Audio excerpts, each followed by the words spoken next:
এই মুহূৰ্তৰ এক গুৰুত্বপূৰ্ণ খবৰ বনৰীয়া মহৰ আক্ৰমণত নিহত লক্ষেশ্বৰী মুৰাৰী নামৰ এগৰাকী মহিলা সাংসাৰী মুৰাৰাত ভাড়াতীয়া হিচাপে আছিল মহিলাগৰাকী সাংসাৰী তুলসী ভুজিয়া কোম্পানীত কৰ্মৰত আছিল মুৰাৰী ঘৰ গুৱাহাটী সোণাপুৰত বুলি জানিব পৰা গৈছে আৰু মৃতদেহ বৰ্তমান সাংসাৰী এইমছত ৰখা হৈছে আৰু এই মুহূৰ্তৰ এক গুৰুত্বপূৰ্ণ খবৰ বনৰীয়া মহৰ আক্ৰমণত নিহত হৈছে লক্ষেশ্বৰী মুৰাৰী নামৰ এগৰাকী মহিলা সাংসাৰী মুৰাৰাত ভাড়াতীয়া হিচাপে আছিল মহিলাগৰাকী সাংসাৰী তুলসী ভুজিয়া কোম্পানীত কৰ্মৰত আছিল মুৰাৰী ঘৰ গুৱাহাটীৰ সোণাপুৰত বুলি জানিব পৰা গৈছে মৃতদেহ বৰ্তমান সাংসাৰী এইমছত ৰখা হৈছে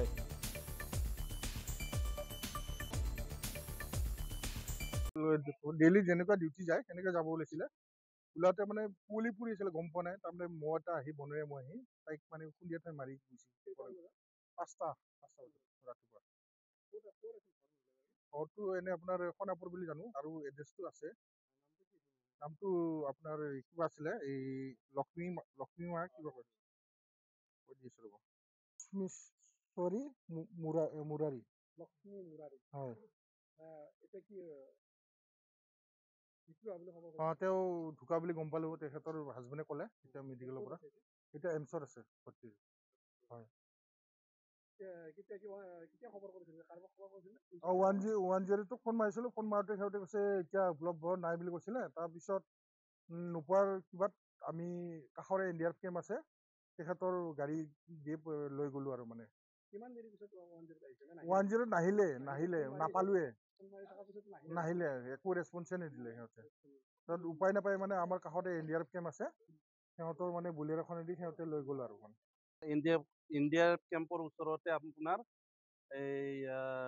ওচৰতে ভাড়া আছিলে আমাৰ গগন বড়ো ঘৰতে ভাড়া আছিলে ঘৰৰ ৰাস্তাৰ ওচৰতে বনৰীয়া মহে আক্ৰমণ কৰি মই ৰাতিপুৱা সময়ত 5টা বজাত খবৰটো পালোঁ মই যে মাইকী এজনী গৰাকী ইয়াতে ভাড়া আছিলে এই গগনপুৰৰ ঘৰত তাই কাম কৰা সময় কামত যাব ওলোৱাত যে ডিউটিত যাব ওলোৱাত তাইক বনৰীয়া মহে আক্ৰমণ কৰিলে পিছত 108ক মাতিলে কিন্তু 108 কোনো ৰেছপন্স নিদিয়াকৈ মানে কিবা কৰিলে নাহিলে পিছত NDRFৰ এই গাড়ীখনতে লৈ যোৱা গ'ল আমাৰ ওচৰতে আছে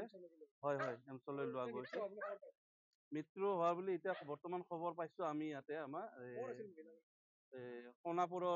সোণাপুৰৰ এই গাঁৱৰ হয়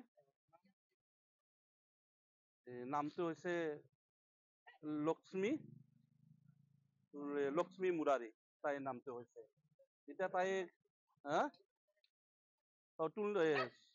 তুলসী ইণ্ডাষ্ট্ৰী তাই কোম্পানীখনত মানে কৰ্মৰত হিচাপে কাম কৰিছিলে